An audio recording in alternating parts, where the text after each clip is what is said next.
বলতে পারবেন না যে ভাই আপনি কি করার জন্য সিয়াম পালন করার জন্য মুসলিম হন, ইল্লা সালাত, সালাত ব্যতীত এমন কোনো কিছু আপনি তাকে দেখাতে পারবেন না যে কারণে আপনি তাকে বলবেন যে আপনি কি হন, মুসলিম হন। আমি আপনাদের সামনে পূর্বে একটা হাদিস পড়েছিলাম যে রাসূল সাল্লাল্লাহু আলাইহি ওয়াসাল্লাম বলেছেন আল ফারকু বাইনাল মুমিন ওয়াল মুশরিক, আল ফারকু বাইনাশ শিরক ওয়াল মুমিন। একজন মুমিন আরেকজন মুশরিকের মধ্যে, একজন মুমিন আরেকজন মুশরিকের মধ্যে পার্থক্যই হচ্ছে সালাত। যে ব্যক্তি সালাত আদায় করবে সে ব্যক্তি মুমিন, আর যে ব্যক্তি সালাত আদায় করবে না সে ব্যক্তি মুশরিক, কাফের।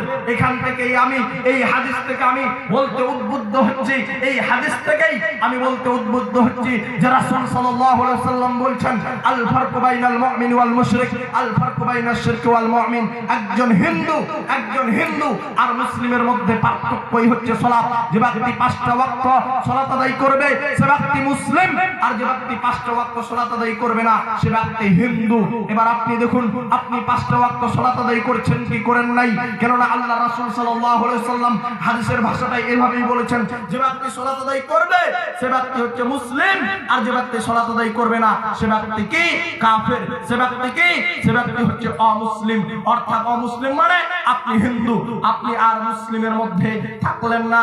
ইসলামের মূল যে অংশ সেটাই হচ্ছে সালাত। আমি যদি বলি ইসলামের অপর নামই সালাত, আমি যদি বলি ইসলামের অপর নামই সালাত, তারপরেও কিন্তু শব্দটা ভুল হবে না।